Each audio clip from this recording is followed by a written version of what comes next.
Good afternoon, Chuck Morse, the Morse Force.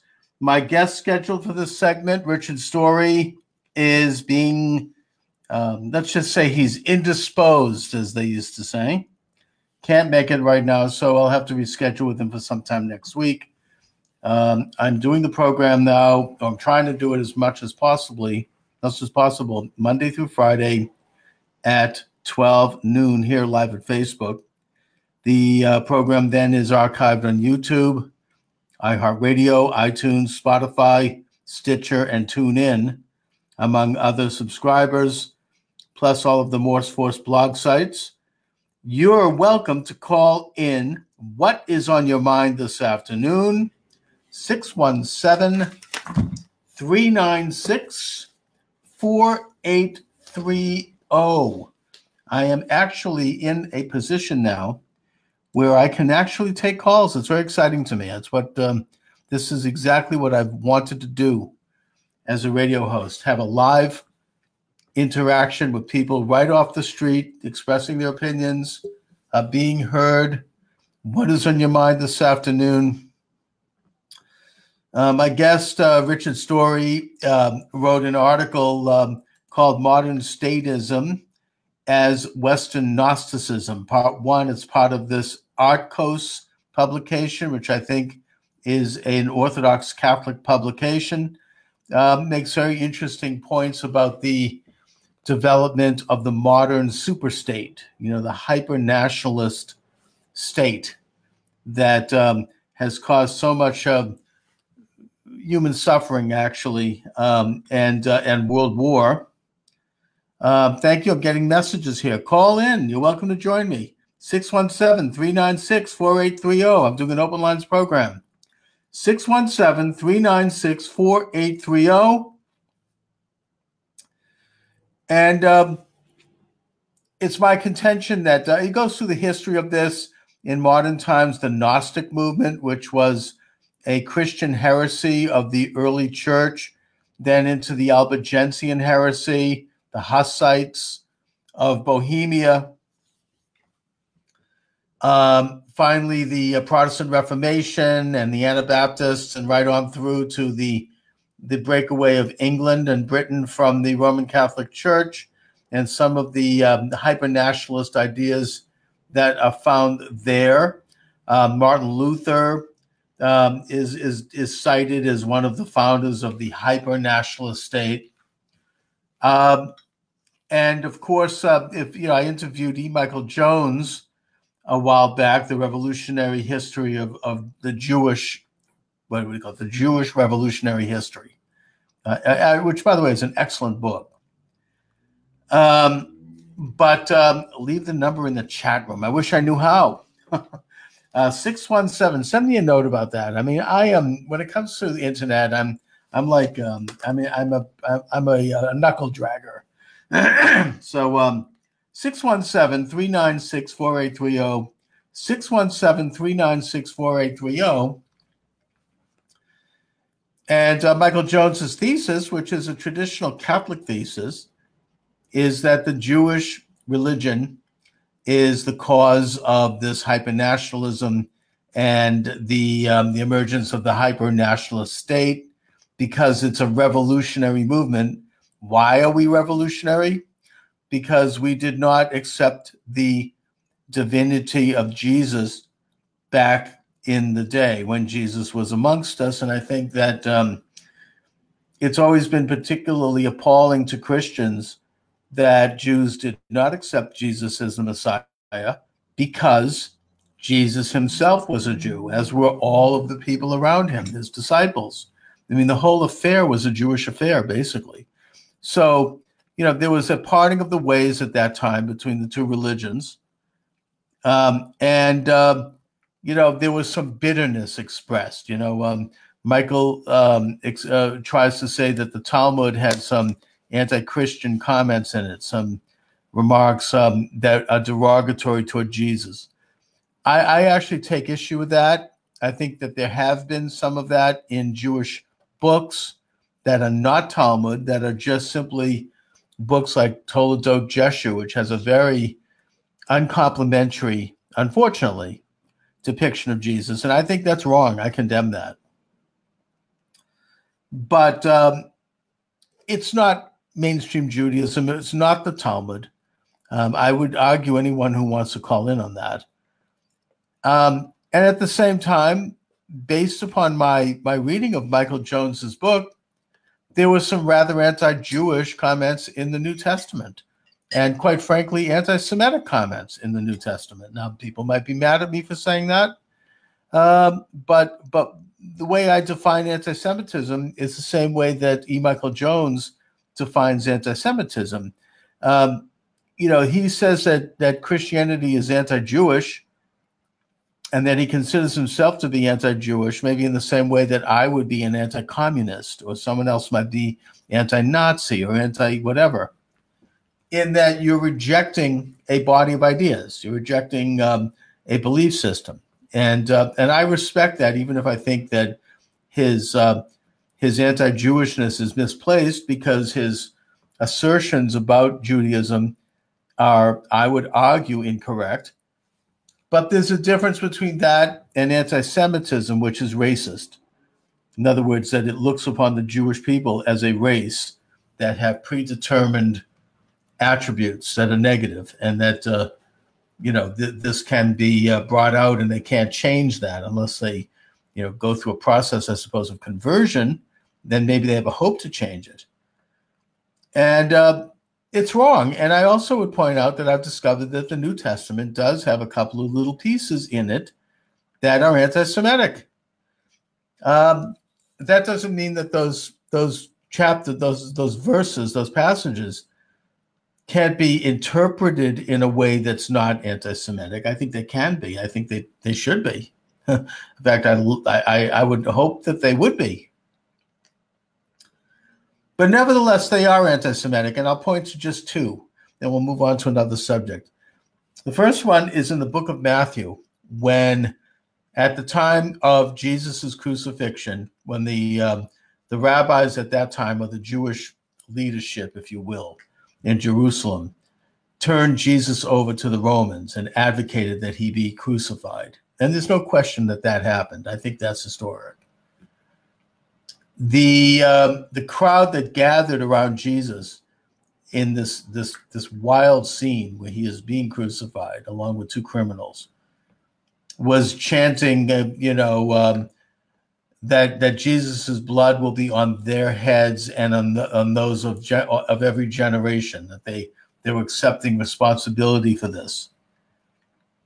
And what I can say to that is that, and also the second piece is in the book of John, when the Jewish people, he has Jesus saying that you are of the synagogue of Satan, and that you will be taking on the attributes of Satan because Satan is your father, literally, and that therefore you're lustful and you're evil and you're going to corrupt mankind forever. On the issue of the crowd chanting that we'll take on the blood of Jesus, what I think happened there, and what I think happened in both of these passages, is that by most conventional definitions, the New Testament was not codified. It wasn't written down until probably roughly a century after Jesus' crucifixion. So, these were not people who knew Jesus firsthand. And I think that what happened there was that some anti-Jewish pieces worked their way into what is otherwise an absolutely holy book that really brilliantly espouses the ministry of Jesus in a very important and beautiful way. And that they were put there because there was basically a physical, and even physical, but certainly a spiritual war between the two Jewish sects. And at that time, I don't think Christianity even thought of itself as outside of the sphere of Judaism. That didn't happen until after the Bar Kokhba rebellion. I'll talk about that in a minute. But these things worked their way into the text because there was this warfare going on. And then the Jewish texts at that time also worked in some pieces, like the book Toledot Jeshu, which I think dates to that period of time, and which is, again, not Talmud. It's not even Apocrypha. It's Hagiographia, which is just, it's a book. And it's not one that's widely known in Jewish circles either. It's not one that I think Jews are proud of. But it has a very nasty and very anti-Christian view. And it's a very bad biography of Jesus, which is insulting and offensive. So I think that in the case I'm talking about, both sides were embroiled in a fight, and both sides worked in their little pieces into their texts to try to enhance and legitimize that fight. The other example is, of course, John Chrysostom, St. John Chrysostom, who was sainted by the early church, and that sainthood is recognized by the Eastern Orthodox churches, but not by Catholicism, although I think he's admired in Catholic circles. And what happened with that was that he was an early Christian minister in Antioch, which was a huge port city in the Eastern Mediterranean in Roman times. And this is Roman times. That was a gateway to the East, and it was both Latin and Greek. The population was about a third Jewish, a third early Christian, and a third pagan. And that the Jews and the Christians, the early Christians in Antioch, I think both of whom tended to be a little bit on the secularized side of the house, somewhat Hellenic, they were very close to the point where they would go to each other's parties. They were intermarrying. They go to, the Christians would go to a synagogue. The Jews would go to a church. They almost were losing their separate identities until John Chrysostom came along, this preacher, and he got up on a pulpit and he started to curse the Jews. How dare you interact with these people? He's the one that kind of started the narrative, I believe, of the Jew as the Christ killer. And he said, the women are whores and the men are effeminate, and they're going to bring a seed of evil and corruption and, just, I guess you might say, fire and brimstone type stuff. And he wrote a couple of pamphlets, very articulate, which whizzed around the Roman Empire. It was almost like email. I mean, this was back in the days when things moved slowly, but those things flew throughout the Christian world. And that contributed, I think, to the further schism, the breakdown between the two faiths, and ultimately Christianity prevailed because it spread and because the Roman Empire eventually became Christian, which was not good news for the Jews, by the way. But putting that aside,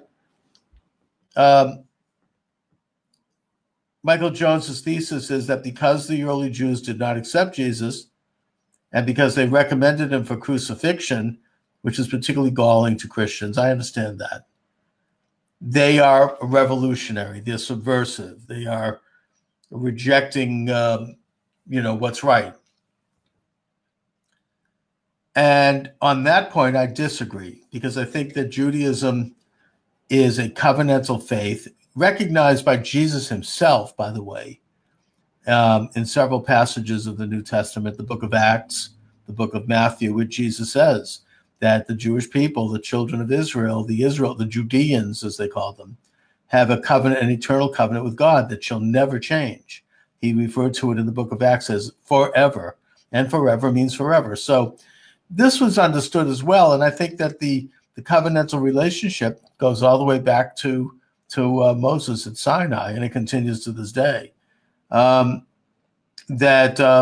case made that Jesus came to fulfill the covenant, I respect that. That's a Christian idea. And I'm glad that Christians have embraced the covenant, by the way. To me, that's been a great blessing to the world of Jesus' ministry, and Jesus himself thus is the most important figure in history, because he brought the covenant and he brought the moral and ethical precepts of the Torah at Sinai to the world. And to did so in a way that Judaism never could, never did, even tried to, frankly. And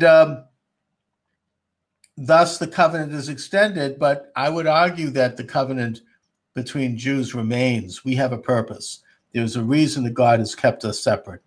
Even if Jesus is the Messiah, there is still a reason why we are who we are. God has a plan for us. We have a covenant which is still enforced, which is still in place, and which we still need to look to and aspire to and try to fulfill. Anyway, boy, I'm on a roll today with religion because I'm studying it, and I've prepared for my guest today, and plus I'm working on a new book that has some of this information in it. But in the meantime, you are welcome to join me. Come on down. 617-396-4830, 617-396-4830. So to wrap up this segment, I'm getting a text here. So in every concept or idea that is objectively harmful can be found in belief systems. And often the thoughts, feelings, and actions of pathological individuals is overlooked, serving as a catalyst for a collective that is dangerously grouped together because the lack of self-determination and individuality. I agree with that. In a sense, I would suggest that Judaism and Christianity, they teach of the individual covenant with God. And in the case of Christianity, it's the individual relationship with God through belief in Jesus as the Messiah. And that both of these concepts enforce individuality. The Torah itself, the book of Genesis, says all men and women. It also says women and men, not just men, are created in the image of God. In other words, every single human life, every person that is alive is created in the image of God. That, therefore we cannot be tampered with or should not be. That we should respect our nature, that we have both a physical and a spiritual side to us. We're here on the earth, but we also have a soul. That there's a miracle. Every time you wake up in the morning and you open your eyes, that's a miracle. That's unexplainable. It's mystical, actually. And that we need to thus form means to show respect for that. And one of those means is through religion, through belief in an organized way of praying, both as individuals and with other people who also want to pray. And in the case of Judaism and by extension Christianity, we accept immutable truths that are outside of the ability of human beings to manipulate. That's what Sinai is all about. That's what the moral and ethical precepts that were established at Sinai are. They are moral and ethical precepts that cannot be manipulated by the hand of man. They are outside of the ability of human societies to manipulate. They exist because of a mystery. They come from a supernatural source. And thus, we establish our own limited lives, our own vulnerable life, on our attempt to use reason and faith to understand those precepts, and to try to order our lives based upon those precepts. And then ultimately we answer to that greater authority that's outside of us, not to our fellow man.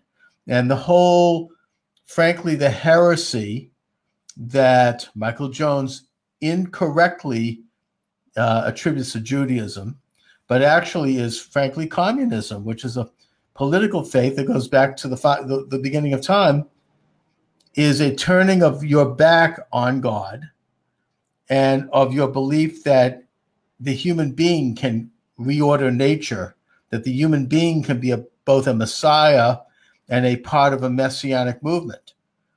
Now, Judaism is vulnerable to this. Jews are, because we don't have a Messiah. Jesus is the Messiah for Christians. But we don't recognize that. So therefore, and we haven't had the infrastructure that Christianity has had. since the time of Constantine. We don't have a pope. We don't have a college of cardinals. We don't have a unified means of interpreting what God has in mind, whereas Christians do. I mean, the Catholic Church is probably the world's only real religion in that sense. They have a pope who is the vicar of Christ, who is, he's Christ appointed the first pope, that being St. Peter. And then from St. Peter right up till today, you have an office that is there to represent Christ on earth, and to interpret Christ's ministry to the flock. Jews don't have that. So we're more vulnerable to false messiahs and to these sorts of trends, which I think, again, is misinterpreted by Christians and certainly was misinterpreted by Michael Jones in his book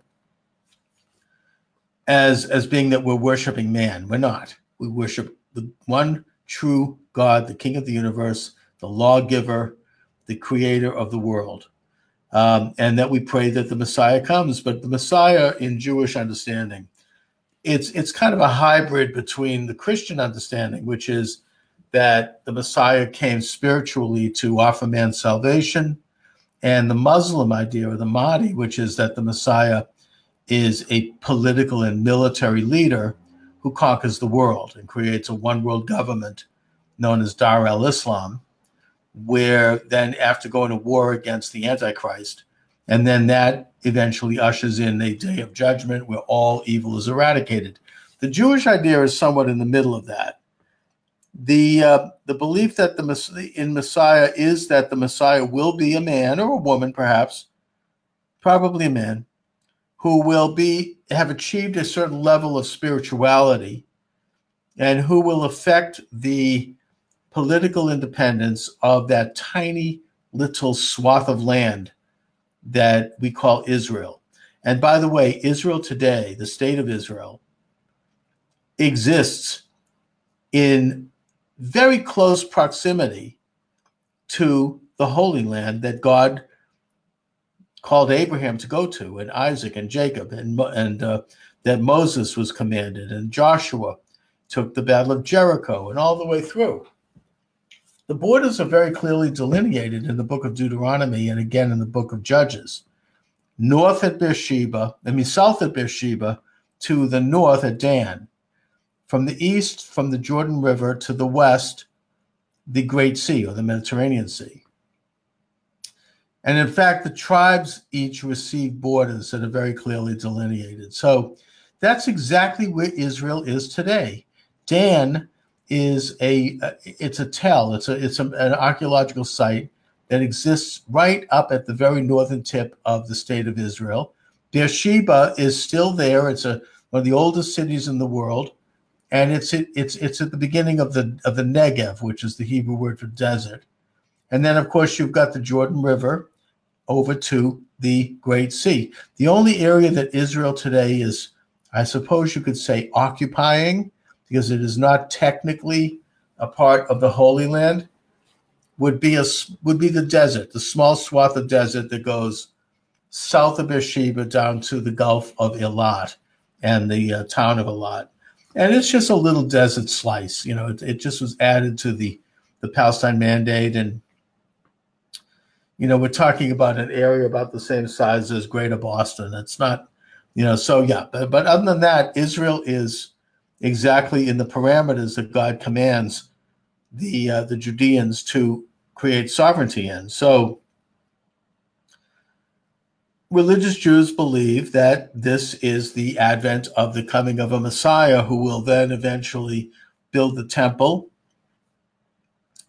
and usher in an era of peace and understanding and justice. Now, I want to point out to anti-Semites that the Jews are not commanded to conquer the world. That's an Islamic thing. And that the Jews are not commanded to ask people to believe in Judaism. That's a Christian thing, frankly. But of course, I say that in the context that Christianity teaches that this is to be done voluntarily and privately and person by person through proselytizing the good word. I get that, and that's great. It simply is that the Jews are to possess this tiny little land and create a state that has a greater level of holiness, a greater level of observance, a closer belief in the revelations of Sinai and of God, and thus prepare for a spiritual event, not so much even a political event. I mean, the political and military is a part of it, in that the Jews need to possess that little land. And believe me, that is a military question, as we found out recently when you had 300 missiles fly in from Gaza. But nevertheless, it is also a spiritual question. And as of today, it doesn't appear, and who am I to judge, but it doesn't appear that Israelis or the world's Jews are quite at that spiritual level that we can experience anything close to a messianic age, and that it cannot be brought about by force. It cannot be brought about in an earthly sense. It has to be done spiritually. It has to be done because we are more observant, because we're serving God, not because we're conquering the world. The whole idea of the Jewish, the chosen people, we're not chosen to conquer the world. We're chosen to worship God and to take on an extra level of observance in that process, and thus represent man as sort of an ombudsman, as a Levite peoples, to ask that God bless all of mankind, and that we're there as his priests, basically. That's the principle there, not to conquer the world. Anyway, you're welcome to join me in the final segment here. 617-396-4830. I'm going to get into some more mundane questions. 617-396-4830. It's Roman, Khazarian, Mongolian, British, Arab, and Persian expansionism that influenced these ambitions. Look, I mean, every generation, going all the way back to Adam and Eve, has been involved with movements that have tried to physically expand their political entity. I mean, you could take a look at Abraham having to fight the wars of the seven peoples in the book of Genesis. I mean, you could take a look at Native Americans here in our own country before the colonialists, and even during that, at war with each other over turf. I mean, that seems to be somewhat baked into the human, it's a darker side of human nature, really. This idea that we should control others, it's a very pagan idea, and it's seeped into religion. These are exceptions when people are impatient, but there's always been desires to. I mean, it's the whole principle behind. It's a dark side of human nature. People steal stuff from their neighbors. People murder their neighbors. People covet their neighbors' wives. I mean, in other words, it's this desire to own and possess something that's not yours, and to do so by force.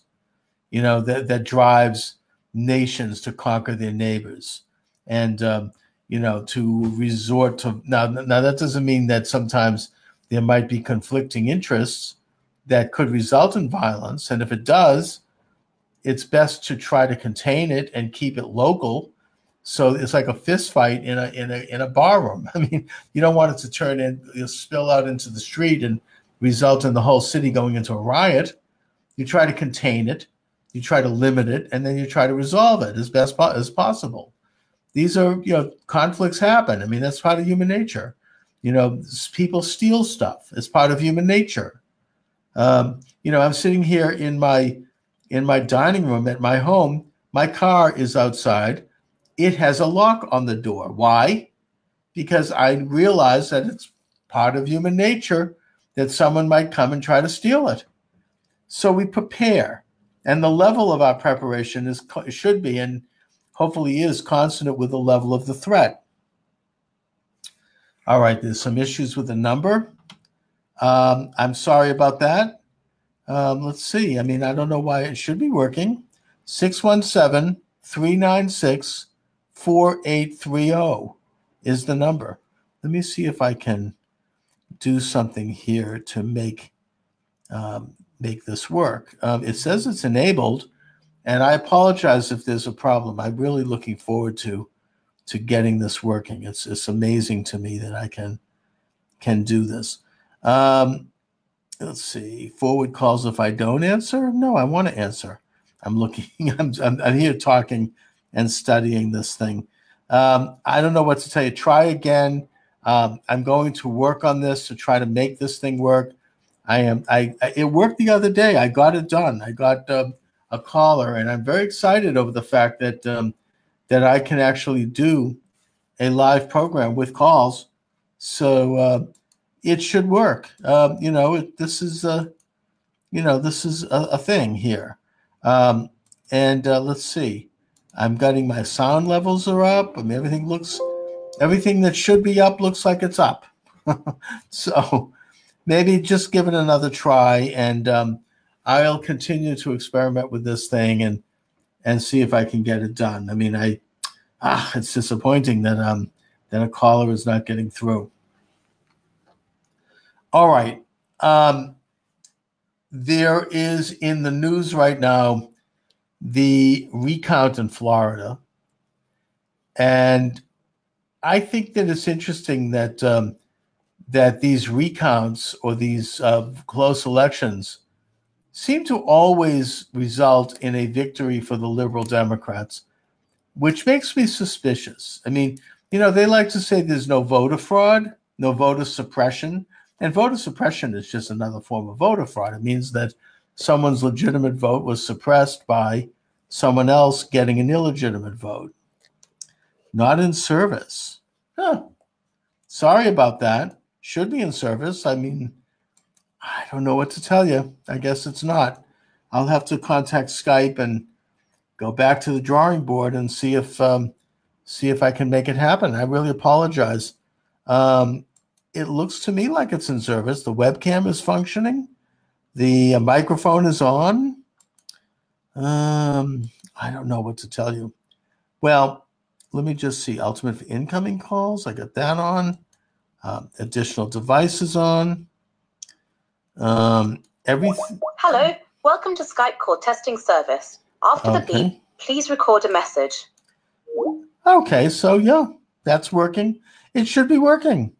I don't know why it's not. Again, I apologize if you're trying to call in, but I'm working on this. I mean, this is, you're dealing with, as I say, somewhat of a Neanderthal here on technical matters, and I just, I need to get it done. So, anyway, Skype account. Okay, here we go. He's going to try with the Skype account. The number is 617-396-4830. Try with your Skype account. Now, I think, I don't really know a lot about Skype, but what I do know is that a lot of people have it. I mean, I think millions of people have Skype, and that you can get Skype for free. So, what the heck? I mean, why not have it? Anyway, so the recount is occurring in Florida. I happen to notice that that in the paper today, it says that the various counties had a deadline, which has been in place for a while. It's not new, to turn in their recounted votes, their machine counted votes, and that they all turned it in according to the deadline, except the two counties, those being Palm Beach and Broward. And in the case of Broward, they turned it in literally 2 minutes after the deadline. That's according to monitors who were there witnessing this. Now, what that means is that the recount in Broward is not going to be counted to the total, that it goes back to the count of election evening. Now, it just so happens that the recount turned up 770 votes more for Governor Rick Scott, who is the Republican. And because they returned it in 2 minutes late, those 770 votes are not going to be counted. In other words, they've been suppressed. They've been, the voter might as well not have even gone to the polls. They're just not going to get counted because of this. Now, did the Democrat pick up any votes? I don't know, but if he did, it was probably like marginal, maybe 20, 30 votes, because if it was more than that, we'd know about it. And the fact is that I don't know if this is an example of incompetence. It looks to me like it's a little bit more than incompetence. It's a little too convenient that that they would not do this. And I have a funny feeling that if the Democrat had gotten the big polarity in the recount, they would have damn well re-registered it, and we would have had that added to his numbers. So, yeah, there is voter fraud. And to think there isn't is naive. That's like saying there's no such thing as thievery. I mean, of course there's voter fraud. It happens everywhere. And Republicans do it too. There's no question. Although I will say that I think it's more of an exception with Republicans. I don't think it's a part of it's not baked into it. I mean, with Democrats, they have voter fraud down on a national level. And if there's a close election, they employ voter fraud to make sure that they get their vote. You know, there are reports that in Broward County, again, which is a really rotten, corrupt borough, to use an old Irish term, they were filling in blank ballots. They told Democrats to mail ballots in after Election Day for absentees. They were, there's all this stuff. There was a woman who received a ballot from Broward County who lives in Minnesota and who moved out of Broward County 7 years ago. So, this was before the election. So she could vote in Broward County, even though she's been registered for 7 years in her new home in Minnesota. So, yeah, I mean, this is voter fraud. And to think there's no voter fraud is just incredibly naive. That's like saying there's no such thing as stealing. There's no such thing as crime. Of course there's voter fraud. There's a lot at stake. It's like anything else. I mean, just like this bank robberies. Why do people rob banks? Because that's where the money is. Voter fraud happens because politics is power. And to have a political office, you have power and you have influence and you have money. I mean, influence over money. So yes, there's going to be a fierce competition, and that can include illegal activities and chicanery of various types. So of course I assume there's voter fraud. The only question is how to detect it, how to reduce it, and what we can do to ensure that it happens less. And Republicans rightfully have suggested that there be a reasonable means to identify the voter. Now, when this first came up, it was championed by Democrats, by the way. I mean, there was a liberal governor of Michigan, I think it was, Stabenow, or I believe, who first proposed it on a state level. Here in Massachusetts, my home state, it was proposed locally by liberal state reps. And all of a sudden, it's like, no, don't go there. They were told by the Democratic establishment. That's not good. We don't want that. And then, of course, you had this turf group called Bremer.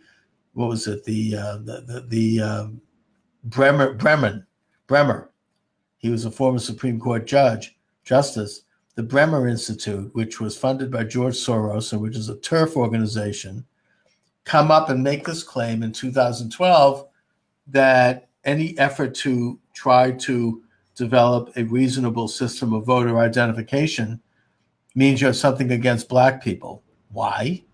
Because apparently they claim Black people have a problem with identification. Talk about racist. I don't think so. I mean, Black people, it might be a little news to the liberals, but Black people are just like white people. They go to work, they go to the store and buy a beer, they go out to they fly on airplanes, they do all the things that the rest of us do that you need identification for. This is ridiculous. I mean, by the way, someone who accepts welfare, don't they need identification? Maybe not. How about a simple idea? How about a simple solution that when you accept welfare, the welfare agency gives you an identification based upon, proof of residence or proof of something, and that same identification can be used at the voting polls. I mean, there are simple suggestions. I mean, I'm not an expert on it, but there are many things that could be done at no cost to to the citizen to develop a means that they can identify themselves at the voting booth. And thus we can avoid, or we can reduce, the amount of voter fraud and voter suppression. So that's what's happening right now in Florida. They're doing a full hand recount. The results apparently will be in over the weekend. I think the deadline is next Tuesday, but they're supposed to turn in the results by Sunday. I do predict that the Republican will, the Republican governor, he's already won, because the machine recount only yielded one more vote, one single vote for the Democrat Andrew Gillum. So DeSantis has been declared winner by USA Today and eventually will be declared by the other papers. And I think that Rick Scott probably has enough of a margin now. But just interesting, all of a sudden they find these votes out of nowhere. Suddenly they show up in the back of a truck or something. I mean, this is how Al Franken was elected in Minnesota, by the way. They kept counting and recounting until suddenly they came up with enough votes and they put him in office. And, the idea that you've got Democratic candidates refusing to leave and refusing to concede, it's just ugly, and it's a way to try to create a narrative that somehow they were stolen, the election was stolen from them, that they actually really represent the people and all of that garbage. All right. Dial the number through Skype. Nothing, huh? All right. Well, listen, I really apologize about that. I'm going to work on the problem. I will be in touch with Skype, and I hope to have this resolved by Monday so I can once again go live. And, I'll get there. I may do it a little slowly, and I may not look pretty, but I get done what I need to do, and I am determined to have a live program on this station here at Facebook Monday through Friday at 12 noon, where the lines will be opened, and I'm going to develop an online show that has calls where we can really form a community where we can talk to each other and we can really develop a great, great experience like I've had when I did do traditional radio years ago. Anyways, I'm going to sign off, and I'm just going to mention that to get in a quick plug, why not? My books. They're available at Amazon Books, Amazon.com. Check them out. You could put my name in the server, that being Chuck Morse, like Morse code, Morse, and you'll see about 15 books come up. Check them out. They're across the map in terms of subject matter. Most of them deal with historic situations. My biggest book was published in 2010 by WorldNet Daily Books, called The Nazi Connection to Islamic Terrorism.